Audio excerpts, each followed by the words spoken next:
everyone, welcome to Bureaucrash. I'm Lee. I'm Grant. And today we're going to be talking about the fact that a lot of these tea parties and town halls have become increasingly violent. Essentially what you've been seeing, if you've been looking at any of the videos online, are that what we started with were everyday citizens being concerned about the increase of socialism into our country, specifically the concern about Barack Obama's and what the House of Representatives are proposing for health care.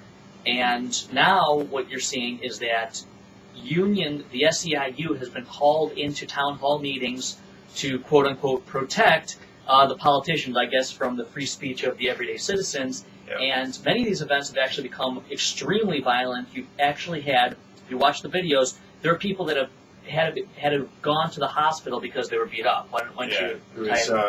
I was actually kind of surprised. A lot of times you hear like, "Oh man, the riot broke out," and it was like a couple guys pushed each other for a while. There, like we watched this video, and there's this guy who is like, was he handing out Gadsden flags or something? Yeah, the guy was handing out flags to people, and he was getting like stomped on. And the SEIU union thugs rushed him and stomped on him until he had to go to the hospital. Yeah. And I guess 3 of the people were arrested.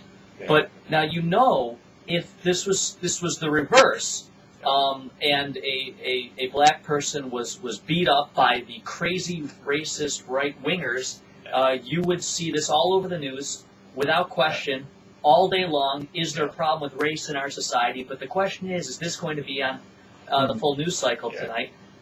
It's yet to be seen. To be fair, it is probably the case that the unions, didn't say, okay, go find out, what one of those crazy tea partiers and knock some sense into it. But what we have seen is, if you look at the characterization of the protests by Democrats in power. Yeah, Nancy Pelosi said she saw, which there was no evidence of it, none. That she saw people carrying swastikas at these rallies, which has never once taken place, and it's absolutely absurd. Who is the other? There was another congressperson who said it reminded him of, quote, brown shirt tactics. Oh yeah, brown shirt tactics is evidently old ladies and their kids showing up to rallies with handmade signs nowadays. And this is what they did before, if you remember, with the April 15th rallies. Are that all these people are crazy when literally 99% of the people are first-time protesters, people who are upset about the direction of their country, and they want to express their First Amendment rights.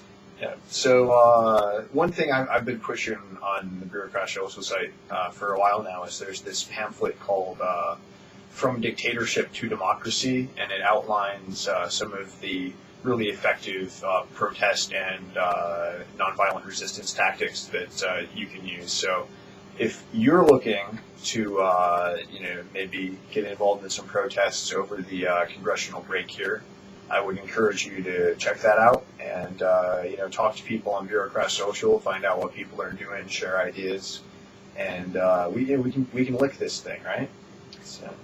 So check us out at social.bureaucrash.com. We'll leave a link for you in the sidebar that you can easily click to, sign up, create a profile, and network with other liberty activists. Thanks for joining us.